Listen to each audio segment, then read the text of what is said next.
야담과 옛날 이야기 가득한 백세야담. 정말 재밌어요. 저처럼 구독과 좋아요 잊지 말고 꼭 눌러주세요.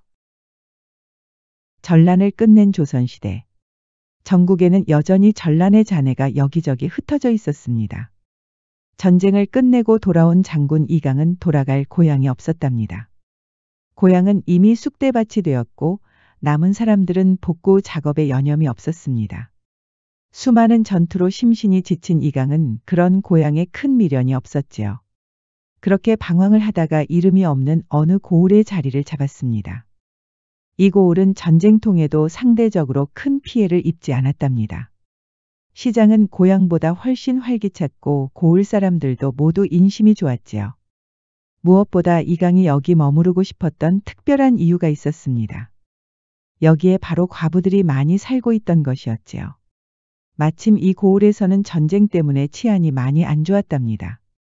툭하면 왈패들이 시장에 쳐들어와 자릿세를 걷어가는 것이었지요.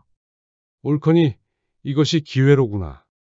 이강은 왈패들을 무찌르고 고을 사람들의 마음을 얻기로 하였습니다. 이강 정도면 자릿세를 걷어가는 왈패들은 식은 죽 먹기였지요.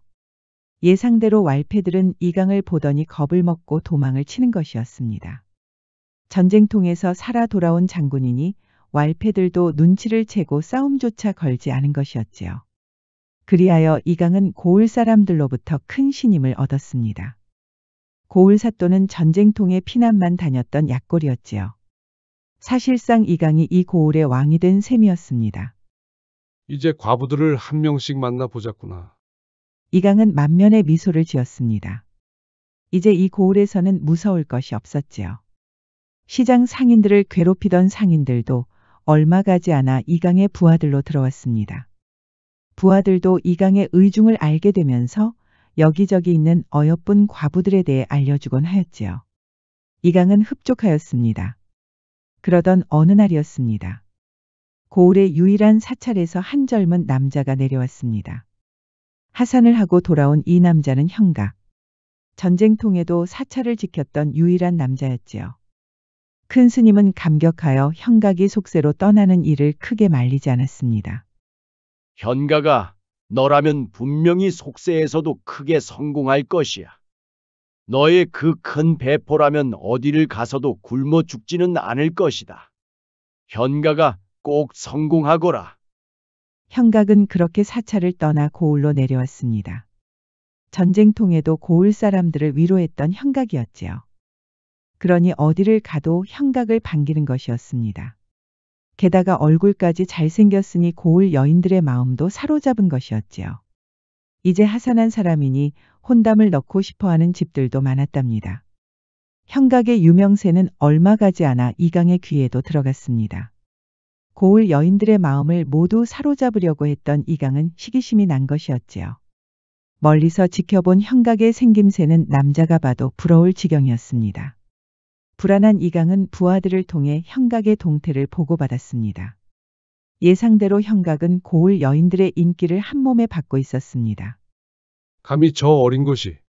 그런데 이게 무슨 일인지 이강에게 놀라운 소식이 전해졌습니다. 바로 형각이 이강의 부하가 되고 싶다고 찾아온 것이었지요. 소인, 이번 전쟁을 통해 깨달은 것이 있습니다. 무엇을 깨달았단 말인가? 제가 비록 부족한 소승이었으나 부처님의 가르침에 따라 고을 사람들을 위로하였습니다. 하지만 그것만으로는 부족하다는 것을 깨달았습니다. 한 사람이라도 창과 칼을 들고 나가서 싸워야 했습니다. 사내로 태어나서 부끄러웠습니다. 늦게라도 저를 병사로 받아주십시오. 이강은 회심의 미소를 지었습니다. 그 열정은 갸륵하긴 하나 나의 병사가 된다는 것은 쉬운 일이 아니다. 버텨낼 재간이 자네에게 있겠나. 그동안 사찰에서 편안하게 지냈을 터인데 체력은 또 어쩌고. 그러면서도 이강은 이따 꼬드길 과부 생각에 신이 나 있었습니다. 전쟁으로 명성을 떨쳤던 장군이 이제는 호색한이 된 것이었지요. 그런데 형각은 자신감이 넘쳤습니다. 그 점은 염려하지 마십시오. 이런 날이 올 것이라고 믿고 충분히 준비했습니다. 형각은 전쟁통에도 체력 단련을 소홀히 하지 않았습니다. 사실 사찰을 지키면서도 고을 사람들의 목숨을 구한 일이 여러 번 있었지요. 형각의 주먹이 생각보다 강했던 것이었습니다. 이강은 형각을 부하로 받아들였습니다.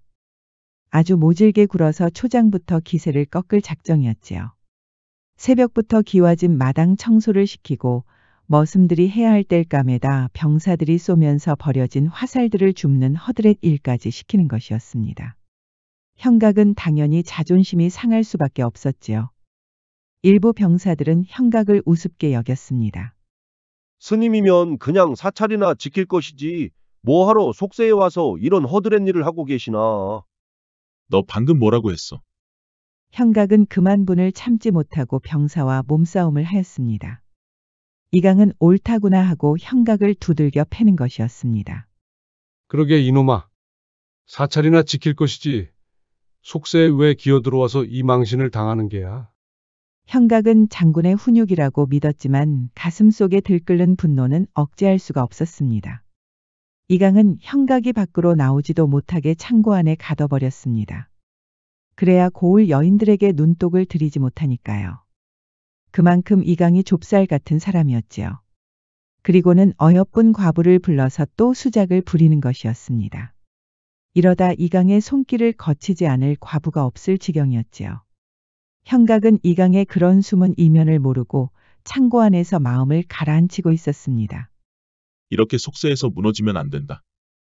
이럴 때일수록 큰 스님의 가르침을 잊으면 아니 된다. 하지만 이강의 좁쌀 같은 행동은 거침이 없었습니다. 나중에는 병사들의 심부름까지 시키는 것이었지요. 병사들의 훈련에 쓰일 목도를 깎으라는 것이었습니다. 형각은 참다 못해 한마디 했습니다. 장군, 목도를 만드는 일은 병사가 할 일이 아니지 않습니까? 저도 훈련을 하게 해주십시오. 아직도 정신을 못 차렸구나. 그 흔한 허드렛 일도 못 참아서 병사와 몸싸움을 하였거늘. 그래가지고 무슨 전쟁에 나가겠다는 게냐. 너 그런 정신머리로 나가면 하루도 못 가서 목숨을 잃을 것이다. 형각은 몸싸움을 한 자신이 부끄러웠습니다. 이강의 말이 틀린 것은 아니니까요. 결국 형각은 자존심을 버리고 이강이 시키는 대로 모두 하기로 했습니다. 목도를 열심히 깎았고 땔감도 하라는 대로 계속 팼고 청소도 하라고 하면 다 했지요. 그러던 어느 날이었습니다. 형각이 피곤한 몸을 이끌고 활터 옆을 지나고 있었습니다. 다른 병사들처럼 활을 쏘고 싶어 몸이 근질근질한 것이었습니다. 장군이 절대 허락 없이 화살을 쏘지 말라고 하였는데. 에라 모르겠다. 형각은 참지 못하고 결국 화살을 쐈습니다. 백발백중이었습니다. 이대로 전투에 나가면 백전백승할 기분이었지요. 그런데 그때 이강의 날벼락이 떨어진 것이었습니다. 이놈아. 그새를 못 참고 바로 화살을 쏜단 말이냐? 이강은 또 한 번 형각을 두들겨 팼습니다. 사실 이강이 놓은 덫이었지요. 일부러 활터에 활과 화살을 마련해 놓은 것이었습니다. 두들겨 맞던 형각은 벌떡 일어섰습니다. 장군, 이제 저도 훈련을 시켜주십시오. 하라는 대로 다 하지 않았습니까? 저것을 보십시오. 제가 쏜 화살이 모두 백발백중입니다. 이강이 쳐다보니 진짜 화살이 백발백중이었습니다. 순간 이강은 소름이 끼쳤습니다. 이대로 훈련을 시키면 분명히 자신을 뛰어넘는 장수가 될 것이 뻔해 보였습니다. 이강은 무서웠습니다. 이강은 더 듣지 않고 다시 형각을 창고에 가뒀습니다. 밥도 주지 않는 것이었지요. 그렇게 형각은 초주검이 돼서 연변장을 걷고 있습니다. 주변에는 병사들의 기합 소리가 들렸지요. 이제는 그런 기합 소리도 의미 없는 메아리처럼 들렸답니다. 그날 밤 형각은 이곳을 떠나기로 하였지요. 떠날 채비를 마치고 떠나려는데 이게 대체 무슨 일인지 형각의 눈이 휘둥그레졌습니다. 마침 이강이 머물고 있던 별채를 지나고 있었지요. 그 안에서 이상한 소리가 들리는 것이었습니다. 조심히 들어갔더니 이강과 과부가 같은 방에 있었습니다. 과부의 수줍어하는 웃음소리는 심신이 지친 이강마저 녹일 정도였지요. 저게 대체 무슨 짓이란 말인가? 전란으로 명성을 떨쳤던 장군께서 저렇게 방탕한 놈이었다니. 형각은 다시 짐을 방에 풀었습니다. 이대로 가면 너무 억울한 것이었지요. 이 망할 놈의 자식. 뒤에서는 저런 짓을 하면서 나한테는 그렇게 엄격했단 말인가. 형각은 그날 이후로 이강의 실체를 알게 되었습니다. 알고 보니 고을의 과부들이라는 과부들은 모두 만나고 다녔지요. 이강의 부하들도 얼굴 반반한 과부에게 매일 접근한 것이었습니다. 화가 난 형각은 주막에서 술을 퍼마셨습니다. 나쁜 놈의 자식. 감히 나와 같은 정승에게 이런 불경한 짓을 하다니. 너 같은 놈 때문에 나에게 이런 업보가 생기다니. 그때 열심히 음식을 나르던 주모가 형각 앞에 넘어지고 말았습니다. 아이고 총각 미안해요. 너무 바쁜지라. 그러다 형각과 주모가 눈이 맞았습니다. 주모는 얼굴이 새빨개졌지요. 이제 보니 형각 총각이 아니신가. 어찌 이렇게 혼자서 술을 퍼마시고 계신가. 주모가 상관할 바가 아니오. 이보시오 형각 총각. 너무 과음하지 말고 이따 나랑 같이 마시지. 나도 오늘 술이 좀 받을 것 같으니. 손님들이 나가고 형각은 주모와 술잔을 기울였습니다. 주모는 무슨 일로 그리 술이 당기시나. 어젯밤에 관심이 있는 사내가 날 부르지 않겠어. 그래서 옳다구나 하고 찾아갔지. 과부가 된 이후로 그렇게 뜨거운 밤을 보낸 건 처음이었지. 그런데 그날 이후로 통 연락이 없다네.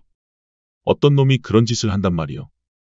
형각은 물어본 순간 누군가가 머릿속을 스쳤습니다. 그리고 그 예감은 틀리지 않았지요. 이강 장군이지. 이 고을의 과부가 어디 한둘이요. 다들 들어보면 이강 장군한테 몸을 맡기고 싶다고 난리요. 형각은 또 한 번 분노하고 말았습니다. 이 방탕한 놈. 대체 어디까지 손을 댄 것이야. 그때 주모가 형각의 손을 잡는 것이었습니다. 이보시오 형각 총각. 그날 이후로 너무 외롭다오. 어떻게 좀 안 될까? 그렇게 형각은 얼떨결에 주모와 하룻밤을 보냈답니다. 복수심에 불탄 형각은 주막에서 나오면서 한 가지 꾀가 떠올랐습니다. 주모, 사실 장군께서는 주모를 그리워하고 계시오. 주모는 깜짝 놀랐습니다. 그게 무슨 말이오? 더 자세히 말씀해 보시오. 장군께서 체면이 있으시니 더 자세히 말할 수 있겠소. 그냥 주모 얘기를 넌지시 꺼내신 적이 있었소. 지금 생각해보니 다 주모가 그리웠던 게 아니겠소. 남자가 아쉬워 형각에게 몸을 맡긴 주모였습니다. 이강 장군이 그리워한다니 다시 가슴이 뜨거워지는 것이었지요. 그러다 형각 눈치를 보는 것이었습니다. 그럼 진작에 말을 좀 하지. 이렇게 실컷. 아니지. 하룻밤을 보내고 나서 말하면 어쩌나. 어제는 주모도 알다시피 내가 술에 취하지 않았소. 미안하게 됐소. 그렇게 형각은 다시 훈련장으로 돌아왔습니다.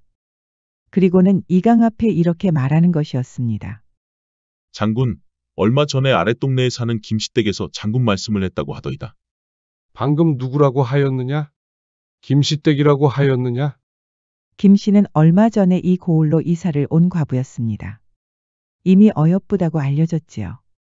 이강은 침을 꿀꺽 삼켰습니다. 형각은 그런 방탕한 이강이 보기만 해도 흉측하였지요. 형각은 소름 끼치면서도 꾹 참고 말을 이어갔습니다. 장군께서 손수 훈련병들을 챙겨준다는 소문을 들은 모양입니다. 얼마 전에도 고생한 훈련병들에게 삶은 닭고기를 내어주시지 않았습니까? 그 말씀을 듣고 감격한 게 아닐지요. 이강은 또 한 번 음흉한 미소를 지었습니다. 그럼. 내가 또 부하들을 챙겨주지 않고서는 못 배기는 인물이지. 그러다 형각과 눈이 마주치고 헛기침을 하는 것이었습니다. 매일 두들겨 맞고 창고에 갇힌 형각 때문에 머쓱한 것이었지요. 이강은 곧바로 부하들을 시켜서 삶은 닭고기를 내왔습니다. 형가가 어서 이것을 김씨댁에게 주도록 하거라. 가는 길에 너도 좀 먹고. 형각은 기가 찼습니다. 그동안 먹을 거 하나 안 주고 매일 허드렛 일만 시키며 두들겨 패던 인간이었으니 말이에요. 형각은 가는 길에 닭고기를 맛있게 씹어 먹었습니다. 그놈한테 이런 식으로 얻어먹을 줄은 꿈에도 몰랐구나. 정말 좀생이 같은 놈이야. 형각은 김씨댁의 집을 찾았습니다. 김과부는 듣던 대로 예쁜 미모를 가지고 있었지요. 형각도 순간 놀라서 침을 꿀꺽 삼켰답니다. 형각 총각이 아니십니까? 저를 아십니까? 그러자 김과부가 의미심장한 미소를 지었습니다.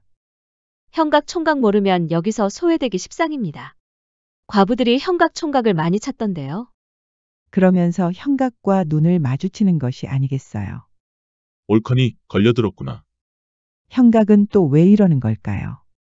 설마 방탕한 이강에게 너무 맞아서 머리라도 이상해진 걸까요?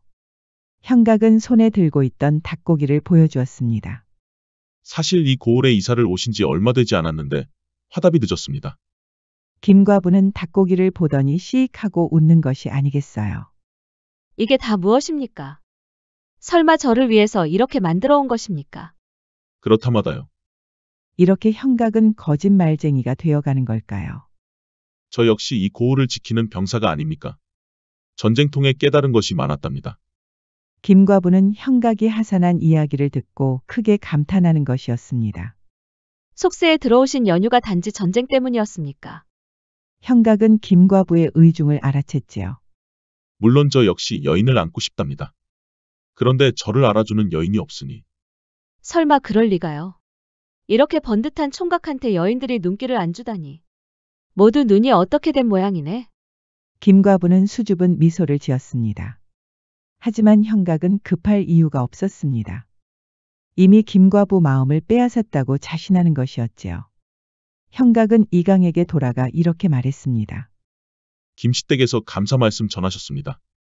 어찌 이리 음식 솜씨가 좋으냐며 좋아하더이다. 이강은 뛸 듯이 기뻐하는 것이었습니다. 그렇구나. 그럼 이 이강 장군을 뵈러 한번 찾아오시라고 하지 않았느냐? 저도 그 말씀을 넌지시 꺼냈습니다만 아무래도 고을에 오신 지 얼마 되지 않았고 과부의 몸이라서 조심스러울 수밖에 없지 않겠습니까? 그러니 장군께서 보양식을 좀 더 챙겨주시는 것이 어떻습니까? 그러자 이강은 다시 부하들을 불렀습니다. 이번에는 장조림과 소고기 묵국까지 만들었지요. 현각은 김과부에게 줘야 할 장조림을 맛있게 먹고 쾌재를 불렀습니다. 덕분에 아주 맛있게 먹는구나 이놈아. 현각은 이강 놀리는 재미에 푹 빠진 것이었습니다. 김과부는 장조림과 소고기 묵국에 놀라고 말았지요. 장조림은 현각이 너무 많이 먹어서 소분하였답니다. 어머 어쩜. 현각 총각은 어찌 이리 음식 솜씨가 좋단 말입니까? 사실 사찰에 있을 때 음식 솜씨가 많이 들었답니다. 또 거짓말. 현각은 사찰에 있을 때 밥만 열심히 지었답니다. 요리 실력이 너무 없어서 큰 스님한테 많이 혼났지요. 어쩔 때는 큰 스님이 부엌을 드나들 정도였습니다. 김과부는 그런 사정도 모르고 현각에게 계속 호감이 생기는 것이었습니다. 오늘은 맛있게 드시는 것을 보고 가야겠습니다. 제가 이 장조림과 소고기 묵굿을 먹는 것을 보시겠다고요? 어째서요? 이강 장군께서 꼭 보고 오라고 하셨습니다. 그래도 고을에 새로 오신 분에게 드리는 화답인데 마땅히 음식이 입맛에 맞는지 확인하라고 하셨습니다. 전에 주셨던 닭고기도 정말 맛있게 먹었습니다. 이번 것도 당연히 맛있겠지요. 김과부는 수줍은 미소를 지으며 음식을 입에 넣었지요. 현각은 김과부의 기품 있는 자세 하나하나에 넋이 나갈 정도였습니다. 이대로 가지 않고 김과부를 안고 싶었지요. 김과부도 눈치를 챘을까요? 여종을 불러서 전통주 하나를 내오는 것이 아니겠어요. 손님을 이대로 돌려보내드리는 것은 예의가 아닌 것 같습니다. 그러니 어서 받으시지요. 술을 마셨다고 하면 장군님께서 별로 안 좋아하실 겁니다. 제가 드렸다고 하면 오히려 좋아하실 겁니다. 그렇게 현각은 술을 한 모금씩 마시기 시작했습니다. 김과부도 한 잔씩 들어가더니 점점 얼굴이 빨개지는 것이 아니겠어요. 저는 어릴 때부터 부모를 여의고 절로 들어갔습니다. 상처를 극복하고자 그냥 막무가내로 들어간 것이었지요. 정말 힘들었답니다. 마음에도 없는 성부를 바란다고 얼마나 고생을 하였는지. 얘기를 듣던 김과부는 괜히 눈물이 나는 것이었습니다. 모두가 다 그런 삶을 사는 것이 아니겠어요.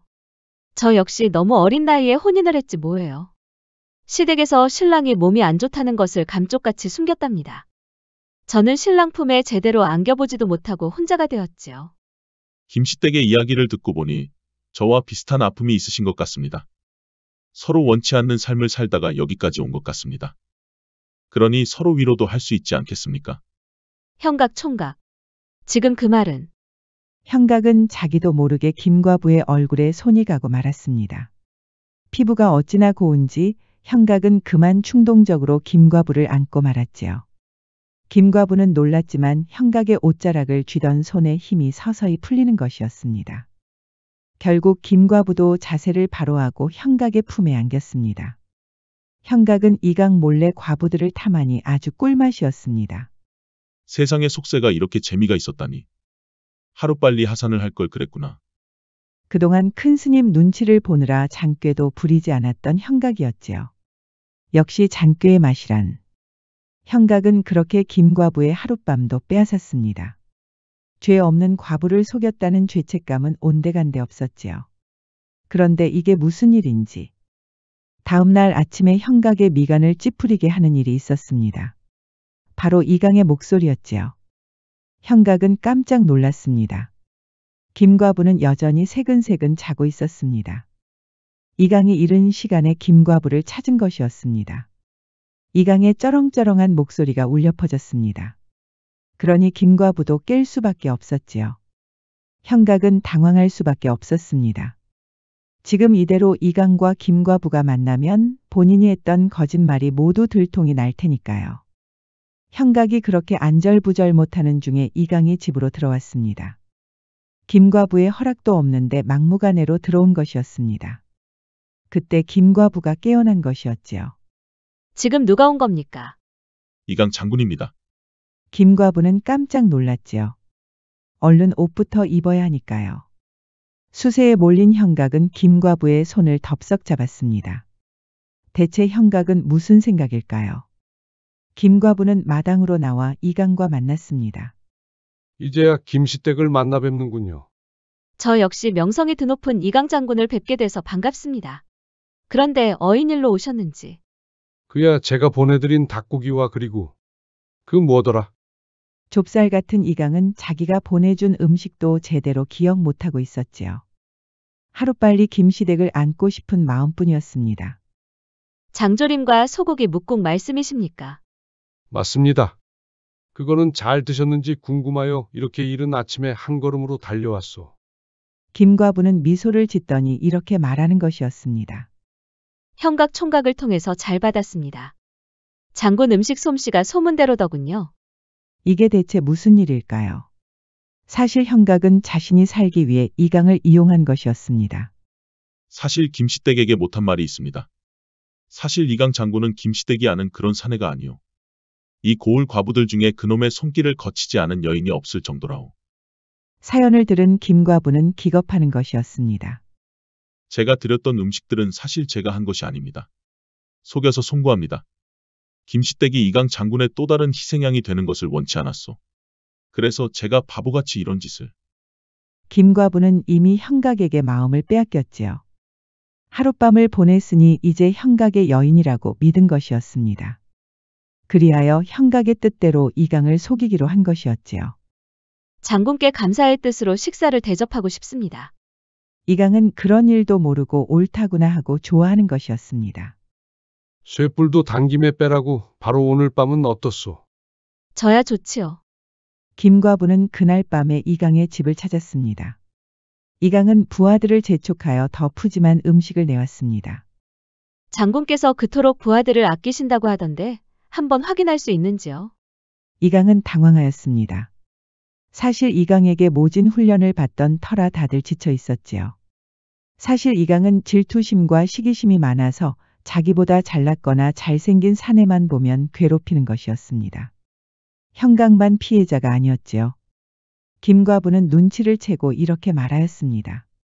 제가 자주 마시는 전통주를 가져왔습니다. 한잔 하시죠. 그렇게 이강은 김과부가 주는 술을 홀짝홀짝 마시더니 금방 취하는 것이었습니다. 그러니 김과부를 안고 싶은 욕심이 그득한 것이었지요. 장군은 멀리서 봐도 장부의 기운이 느껴지더이다. 가까이서 보니 어깨와 가슴이 아주 우람하십니다. 이강은 도저히 참을 수가 없었습니다. 그 못된 손버릇이 다시 나온 것이었지요. 그런데 김과부는 이강의 손길을 거부하지 않는 것이었습니다. 대체 김과부는 무슨 생각일까요? 그렇게 하룻밤이 지나고 이강이 깨어났습니다. 그런데 이게 무슨 일인지. 이강 옆에 아무도 없는 것이었습니다. 분명히 어젯밤에 김과부를 안고 누웠는데 말이에요. 그런데 옆에 웬 종이가 있는 것이었습니다. 장군이시여. 이 몸은 장군의 것이 아닙니다. 장군의 과오를 거울처럼 비치고자 했을 뿐입니다. 이 고을의 많은 여인들이 장군의 욕망에 무너졌다고 들었습니다. 저는 그 고통의 끝자락에서 왔답니다. 부디 부끄러운 줄 아신다면 이 고을에서 떠나 남은 생을 자성하고 사십시오. 이강은 화들짝 놀라고 말았습니다. 그런데 이게 또 무슨 일인지. 밖에서 여인들이 싸우는 소리가 들리는 것이었습니다. 밖으로 나가보니 주막 주모와 옆 동네에 사는 과부가 몸싸움을 하는 것이 아니겠어요. 알고 보니 서로 이강을 질투하느라 싸움이 난 것이었습니다. 이것도 모두 형각의 계략이었답니다. 주모에게 이강이 그리웠다고 말한 일을 기억하실 겁니다. 사실 주모뿐만 아니라 다른 과부에게도 찾아가 이강이 그리워한다고 말해준 것이었지요. 그러니 이강에게 마음을 품은 과부들이 서로 안 좋은 감정이 쌓여가고 있었습니다. 그렇게 이강의 평판은 급속도로 나빠졌답니다. 김과부가 이사를 간 것도 모두 이강 때문이라는 말이 떠돌았지요. 이강은 좌절하고 말았습니다. 훈련병들도 모두 낯뜨거워서 연병장에 아무도 오지 않았답니다. 불만이 있던 훈련병들은 칼과 창을 던져버리고 나왔습니다. 이강은 활터 앞에서 펑펑 울고 있었습니다. 그때 형각이 나타났습니다. 장군, 그동안 그렇게 절 괴롭히시더니 아주 꼴 좋습니다. 이강은 고개를 들지 못했습니다. 김과부가 남긴 편지가 계속 머릿속에서 맴돌고 있었습니다. 형각의 조롱도 가슴 아팠습니다. 결국 이 고을을 떠나야 했지요. 그렇게 이강은 사라졌고 형각이 이 고을의 장군이 되었습니다. 형각은 이제 무서울 것이 없었지요. 고을 사람들도 그동안 이강 밑에서 고생한 형각을 위로하는 것이었습니다. 그리고 형각에게 마음을 줬던 김과부도 돌아왔습니다. 이강이 떠날 때까지 잠시 고을 밖에서 머물고 있었지요. 모두 형각과 짜고 친 것이었습니다. 형각 총각한테 이제 장애물은 없소. 한평생 내가 총각에게 몸을 맡겨도 되겠소. 그야 당연하죠. 이제 김시댁은 나만 믿고 계시오. 그렇게 김시댁은 형각 품에 안겼습니다. 형각은 눈치도 보지 않고 김시댁 집에 드나들었습니다. 낮에는 병사들을 훈련시키고 밤에는 김시댁에 몰래 갔지요. 그렇게 1년이 지났습니다. 거만해진 형각은 훈련병에게 점점 모질게 굴었지요. 지쳐서 나가 떨어진 사람도 있었고 형각에게 분노해서 창과 칼을 던져버린 사람도 있었습니다. 그리고 형각에 대한 나쁜 소문이 돌기 시작했습니다. 형각이 고을 과부들을 건드리고 있다는 소문이었지요. 김시댁은 도저히 믿을 수가 없었습니다. 이강 장군이 떠난 지가 언제라고. 아닐 거야. 설마 형각이 이강처럼 그런 짓을 하다니. 하지만 불길한 예감은 맞아떨어지고 말았습니다. 이강을 쫓아내기 위해 장꾀를 부리다가 자기도 물들어버린 것이었지요. 오히려 이강보다 더 방탕한 행동도 서슴지 않았답니다. 이강의 손길을 거치지 않은 과부가 없을 정도였지요. 고을 밖에서 평생 반성하기로 했던 이강의 귀에도 들어간 것이었습니다. 이강은 분노하여 1년 만에 고을로 돌아왔습니다. 사람들은 이강을 보고 화들짝 놀랐지요. 이강과 제외한 형각은 우쭐했습니다. 아이러니하게도 이곳이 바로 이강과 형각이 처음 만났던 그 장소였습니다. 이제 일반 백성이 되신 양반이 여기는 무슨 일로 오셨소? 이놈이, 정녕 니놈이 한 짓을 모르겠느냐? 그것이 뭐라고 이렇게 호들갑이요? 그리고 고을 밖으로 나가서 평생 반성하신다는 양반이 무슨 낯짝으로 다시 돌아온 게요? 이놈이 아주 기고만장이로구나. 니놈 말대로 명성을 떨쳤던 장군으로서 한평생 반성할 마음을 갖췄느니라. 그동안 나의 과오를 되새기며 눈물도 많이 흘렸지. 이 고을에서 내가 쌓은 업적이 모두 무너져 내렸으니 얼마나 허망하단 말이냐. 그런데 이놈아, 너는 어찌 1년 만에 이렇게 방탕해졌느냐? 나는 고을의 왈패들을 쓰러뜨리면서 그 자리까지 간 것이니라. 높은 자리에 올라가니 게으르고 나태해지는 것은 이해하나 너는 어찌 이렇게 빠르단 말이냐? 엄청 빠르구나 이놈아. 이것이 다 당신 때문이야. 무엇이라? 이게 왜 나 때문이냐? 당신이 나를 그렇게 모질게 대하지만 않았어도 그런 장꾀도 부리지 않고 열심히 훈련했을 것이야. 그러면 당신처럼 장군이 돼서 명성을 떨쳤을 것이다 이 말이야. 이놈이, 그게 어찌 내 탓이란 말이냐? 나를 밀어내고 그 자리에 올랐으면 열심히 했어야지. 뭐가 그렇게 급하다고 1년을 못 버티느냐? 다 당신 때문이야. 당신. 그렇게 두 사람은 치고받고 싸우기 시작하였지요. 그리고 두 사람을 쭉 지켜본 사람이 있었으니 바로 김과부였습니다. 김과부 뒤로는 동네 사람들이 많이 모여 있었지요. 둘 다 아주 지랄을 하고 있네. 김과부는 이미 관가에 고발한 상태였습니다. 이강과 형각은 그렇게 관가에 끌려가 모진 매를 맞아야 했지요. 두 사람 다 고을 밖으로 쫓겨났고 평생 과부가 많이 사는 이 고을에는 한 발자국도 내디디지 못하였답니다. 이강은 다시 산으로 올라가 남은 여생을 반성하고 살았답니다. 형각은 아직 혈기왕성한 젊은이라서 그런지 여기저기 고을에 다니면서 과부를 꼬시고 있었습니다. 그러다 고을 사내들에게 들켜서 두들겨 맞는 것이었지요. 결국 형각도 산에 올라 평생 반성하면서 살기로 했습니다. 그렇게 몇 년이 지나고 이강과 마주친 것이 아니겠어요. 두 사람 모두 사찰에서 지내다가 우연히 만난 것이었습니다. 부끄럽고 창피한 두 사람은 모른 척하고 지나갔답니다. 자승자박이라는 말이 있지요. 자기의 줄로 자기 몸을 올가 묶는다는 뜻입니다. 이강과 형각은 잘못을 뉘우치고 다시 초심으로 돌아갈 수 있을까요? 지금까지 백세야담 6번째 이야기였습니다. 백세야담 많이 사랑해주세요. 구독과 좋아요, 알림 설정도 잊지 마시고 꼭 눌러주세요. 애정이 담긴 댓글도 많이 부탁드립니다. 야담과 옛날 이야기 가득한 백세야담 어떠셨나요? 앞으로도 재밌고 감동적인 이야기가 가득하니 많이 기대해주세요.